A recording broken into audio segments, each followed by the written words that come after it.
हाँ भाई, बुद्धि सरवार शादी का अपनी किताब में ये 8वां पार्ट है। इसमें 10वां दे रखा है। एनसीईआरटी की ऑफिशियल जो वेबसाइट पे हमने डाउनलोड किया उसमें 10वां पार्ट दे रखा है। हमारी टेक्स्ट बुक में ये 8वां पार्ट है। ठीक है, बुद्धि सरवार शादी का जो फाइनल एग्जाम में यानी कि सेशन एंडिंग एग्जाम में जो आएगा वो यहाँ से आएगा। एक पार्ट जो संख्या गणना ननु सरला वाला है वो छोड़ रहा है, बाकी 8वें पार्ट से और लास्ट पार्ट तक सभी पार्ट वो ले रहे हैं।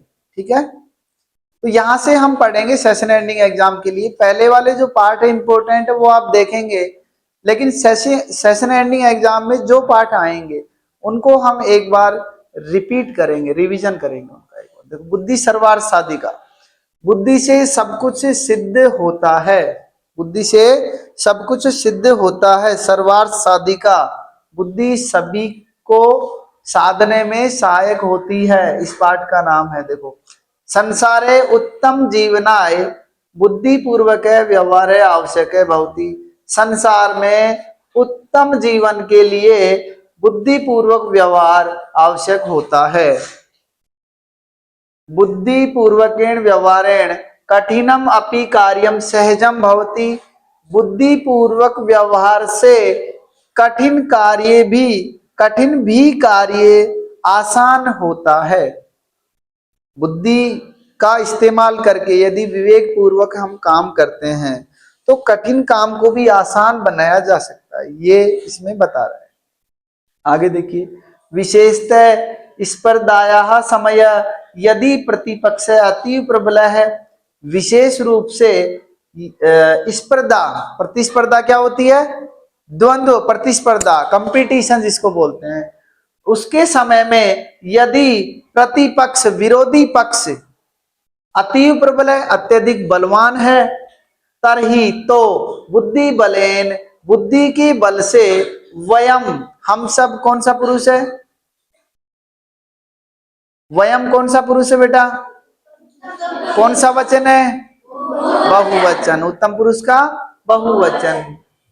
बुद्धि बल से हम सब तम, उसको, जे तुम, जीतने में सकनुमय है, समर्थ होते हैं, हम उसको जीत सकते हैं। शरीर बलात् बुद्धि बल से महत्वम कथम अधिकम इति ऐसा कथा प्रतिपादयति। शरीर बल से बुद्धि बल का महत्व कैसे अधिक होता है, ऐसा इस कथा में प्रतिपादित किया गया है, इस कहानी में बताया गया है। एक कहानी है ये आपकी किताब में। एताम कथाम वयम पठामः, इस कथा को हम, इस कहानी को हम पढ़ते हैं। आगे देखो, ये कहानी स्टार्ट होती है यहां से।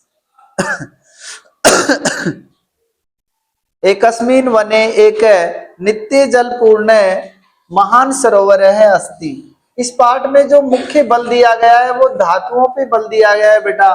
धातुएं जो हैं वो कौन से लकार की है, कौन से पुरुष की है और कौन से वचन की है, ये बताया गया है। देखो, अस्मिन वने, इस वन में एक नित्य जल पूर्ण महान सरोवर है अस्ति, एक नित्य जल से भरा हुआ महान सरोवर है, बड़ा तालाब है। सरोवर क्या होता है? पौंड, तालाब।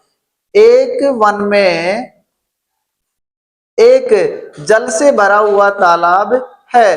कदाचित एकम पिपासाकुलम गजयूथम वनांतरात तत्र आगच्छति।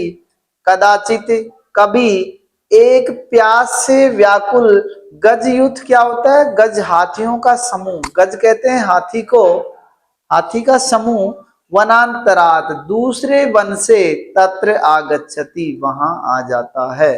हाथियों का समूह एक वचन है, उसमें बहुत सारे हाथी हैं, लेकिन समूह जो है, जैसे आपकी क्लास है, क्लास में बहुत सारे बच्चे हैं, लेकिन जो क्लास है या कक्षा है वो तो एक ही है ना, कक्षा एक है। कौन सी कक्षा है ये?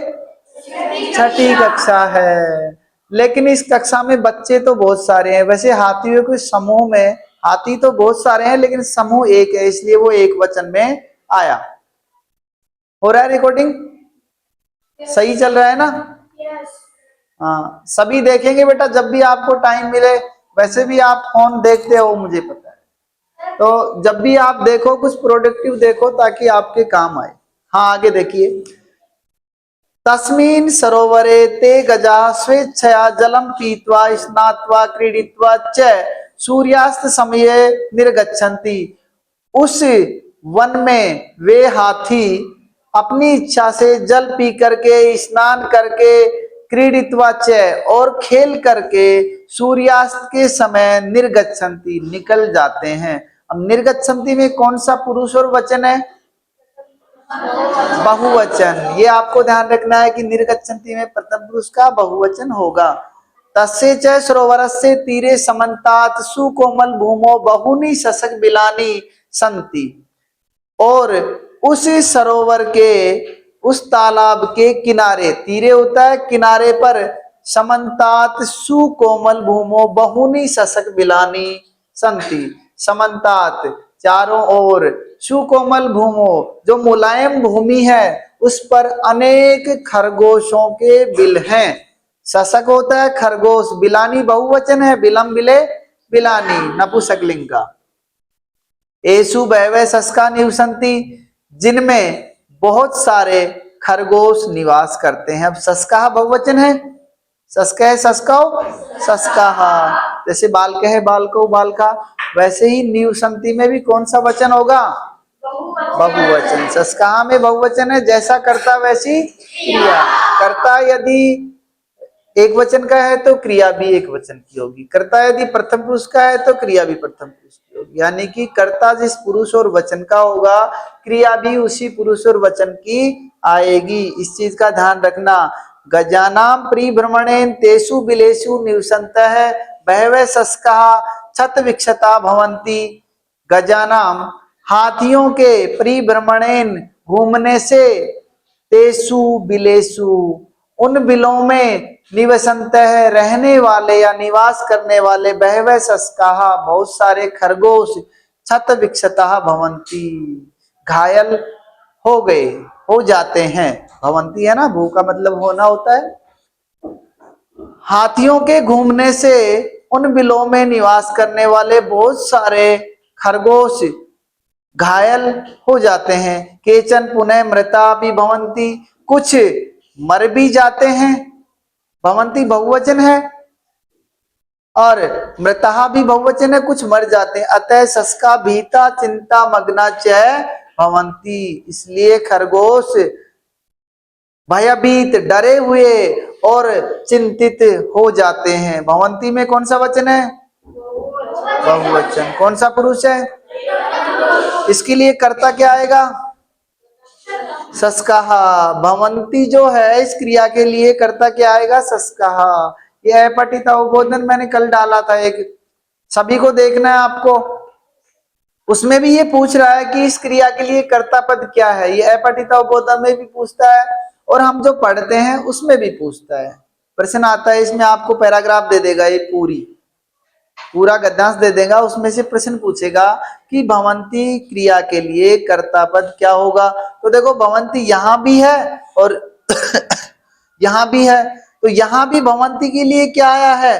कर्ता पद आया है कोई ना कोई, और इस भवंती के लिए भी कर्ता पद आया है, तो आपको वो लिखना है। देखो उसके बाद में देखो, स्वरक्षार्थम ते उपायम चिंतयन्ति, अपनी रक्षा के लिए। जय का मतलब क्या होता है? और अपनी रक्षा के लिए उन्होंने उपाय सोचा, वे उपाय सोचते हैं। चिंतयन्ति में कौन सा वचन है? बहुवचन। बेटा आज की क्लास में हम इतना ही पढ़ेंगे, घर जाके आप इसको देखेंगे, पढ़ेंगे। अगर ये पैराग्राफ परीक्षा में आएगा तो ये आपको समझने में आसानी होगी कि इसका अनुवाद क्या होगा। इसमें जो धातु रूप है उनमें से भी प्रश्न बन सकते हैं व्याकरण में। जैसे परीक्षा में आपके PT2 में आए थे ना, धातु आई थी कि प्रथम पुरुष के वचन लिखो। जैसे भू धातु आ गई, भवती भवतः भवंती। गम धातु आ गई तो गच्छति गच्छतः गच्छन्ति। स्था धातु आ गई तो तिष्ठति तिष्ठतः तिष्ठन्ति। पठ धातु आ गई तो पठति पठतः। ये आप याद करेंगे, ठीक है बेटा। इसमें देखो क्या दिया हुआ है कि अस्थि है, तो ये अस धातु है, अस धातु के रूप हैं वो सभी पुरुषों में आपको लिखने हैं। जो भी धातु आ गई, जैसे प्रथम पुरुष में तो क्या होगा, अस्ति स्थ संति, मध्यम पुरुष में असि स्थ, और उत्तम पुरुष में अस्मि स्व नहीं। ये आप काम करोगे। कल होमवर्क में आपको क्या करना है, जो बच्चे नहीं आए वो भी देख लेंगे कि जो धातुएं यहाँ दी हुई है ओनली इस पैराग्राफ में, एक तो इसका अनुवाद आपको पढ़ना है, देखना है, और जो धातुएं दी हुई हैं ये अगली क्लासों में भी हमें पढ़नी है, काम आएंगी। वो सभी पुरुषों में तीनों वचनों में रूप आप लिख के लेके आएंगे। ठीक है बेटा, समझ में आया सभी को? Okay, thank you.